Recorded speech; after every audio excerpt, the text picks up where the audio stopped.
wax rek mooy ñaari yëf yoo xam ni lu mat a bàyyi xel la bi ci jëkk mooy boo leen ko seetloo Pape Latir Ahmed maire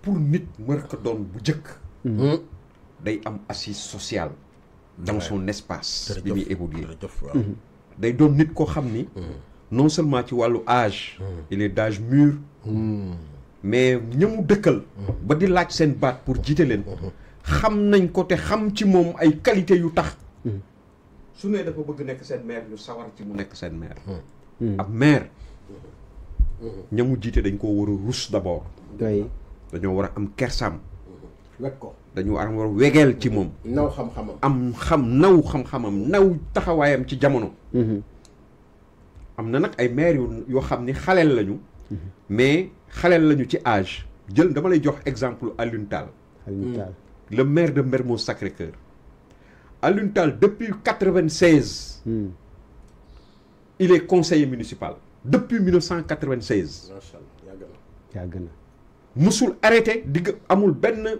équipe municipale bu mu bokkul de 96 il avait à peu près 96 il avait à peu près ay 17 ans ay peut-être 20 ans 22 ans et aujourd'hui c'est le maire de Mermoz Sacré-Cœur avant même Barthélémy Dias c'est lui qui devait être le maire de Mermoz Sacré-Cœur mais pour des logiques de parti son parti lui a demandé de laisser Barthélémy en pole position il l'a fait avec beaucoup de générosité hein, et d'esprit militant aujourd'hui il est le maire de Mermoz Sacré-Cœur c'est un jeune moi je suis 2 fois peut-être plus âgé que lui mais il a une posture une stature de personne du 3e âge boo koy xool ñëpp la mën a def imam yeeg ñëpp voilà exactement c'est ça loolu dañ koy maanaam dañ koy dox ci jamono donc maire yi ñu daan gis noonu lañu daan mel très bien ay nit ñu nga xam ni c'est comme le poste de député genre boobu mais tey dañuy gis affaire yi dafa changer trop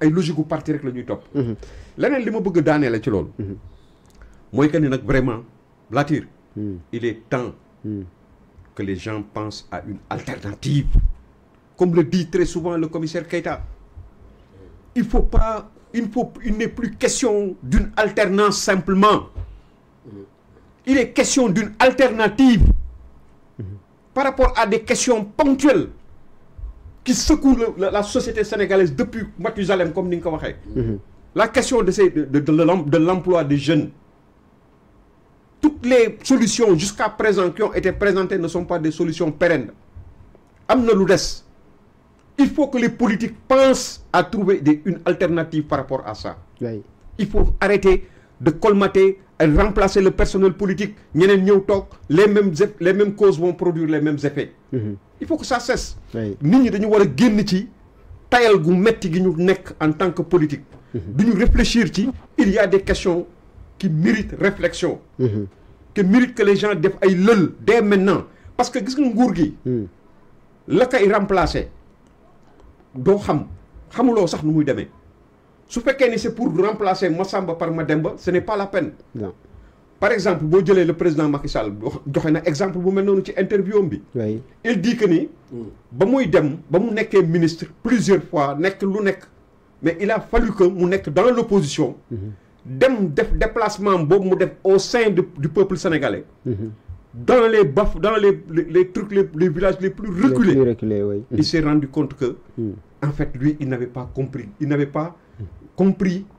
beaucoup de choses am na lu des lu bëri am na lu ñu def mais am na lu bëri lu des et c'est comme ça qu'il a mis en place le pays la pensée au PUDC dëkk bu nekk aspect ak la mu nekk ak la mu laaj ak la mu soxla ça c'est une alternative c'est une démarche pour trouver une alternative à une situation donnée très bien n'est-ce pas yu mel noonu nag les gens les politiques vraiment amul sama parti amul beneen parti je demande à l'ensemble du landerneau politique sénégalais aujourd'hui ñi nga xam ne tey ñi am nañ ci ñoom yaakaar ñi ngi ci dans l'opposition il faut qu'il commence à réfléchir par rapport à cette question voilà merci beaucoup am na solo mais xëy na relance lay doon parce que 2021 def nañ lu am solo muy élire un maire suffrage universel direct est-ce que tey lii nga xamante ne nii moo xew si mairie bu Kër Massar bu fekkoonte ne vraiment indi nañ ay coppite itam si élection yi maanaam liste yi niñ koy defee est-ce que jotul kon ñu indi si ay coppite boog ba tey lii dootul amati wala su fekkoon ne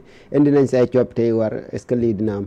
L'esprit est excellent, l'esprit est là, mais nit ñi dañ ko approprié wugul. Jusqu'à présent il y a des dynamiques de parti. Et une élection locale c'est entre un homme et les populations yi nga xam ne ñoom la dëkkal. Son peuple. C'est un contrat entre un homme et son peuple. Espace bi mu nekk. affaire nawetaan la. Tant que nit ñi comprendre ñu loolu. nit mën na nekk Pastef. élection locale am mu nekk nit koo xam ne taxawaayam ci askan wi. taxawaay la bu ñëpp saluer. nit ñi ànd ak moom ci loolu parce que xam nañu c'est le meilleur profil possible. pour que affaire bi dem ci kanam.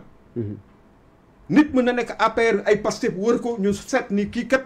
bañ ko xamee ba mu nekkee xaleel ba léegi ci fi mu dëkk dingare bi mu dëkk.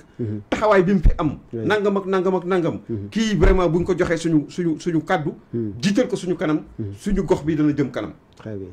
mais loolu nag dafa am ay tànk day dox. xam nga nit ñi dañuy yàkkamti. c'est pas un échec.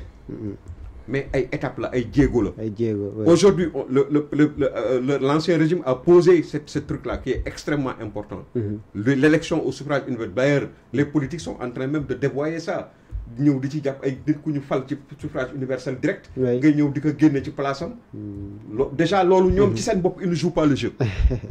donc ndànk crescendo. ça va se réaliser les gens dañ dem. parce que tamit quoi qu'on dise. Ahmed. population yi nit ki mënul joxe lu dul lu mu am. quand il y a 70% des Sénégalais yi nga xam ne qui n'ont pas été à l'école xamuñu yenn genre affaires yi. donc par la pratique l'expérience rek la ñu mën a amee maturité yenn yi. Très bien. donc à force de donner de bons exemples. aujourd'hui il appartient à l'élite, à la classe politique sénégalaise. mais vraiment de donner des exemples yoo xam ni. nit ñi dañ ciy xool xam ni lii kat du rafet la. Très bien. xam nga. par exemple xam nga ñi fi doon wax ay appel à candidature. pour des postes de direction générale et cetera et cetera. tey bu fekkoon dañu appliquer loolu. mais loolu ce serait un truc révolutionnaire. mais ils ne le feront pas. parce qu'ils n'ont pas les moyens de le faire. Merci beaucoup. Allez-y Papa Latir bu fekkee da nga siy ñëwaat par rapport ak li xew foofu noonu ñu bàyyi la nga aborder si. bon. li ma ci bëgg a wax d'abord boo tax ma tàgg man boo ma gisee ma tàgg rek ba maag suma tàggoo waaw boo bëggee mu yomb ouais je le dis parce que niveau débat bi moo waxuma fi de mais niveau débat wàllu politique niveau bi la Pastef rabaissé un niveau boo xam ne jamais vu alors man ça me fait mal parce que xam nga lu tax ñu bëri fii lañ tëju ci réew mi ñu ci bëri mosuñ toll sax di seen Sénégal de l'autre maanaam toll ci ginnaaw di seen kër gi di xool waa kër gi ñuy jëf nga koy sàq ak ay nit ak considération bi nga xam ne moom la ñoon ci yow ñaar faw au moins li waa ji doon wax mu ne pour que la cité soit bien gérée il faut que les rois deviennent philosophes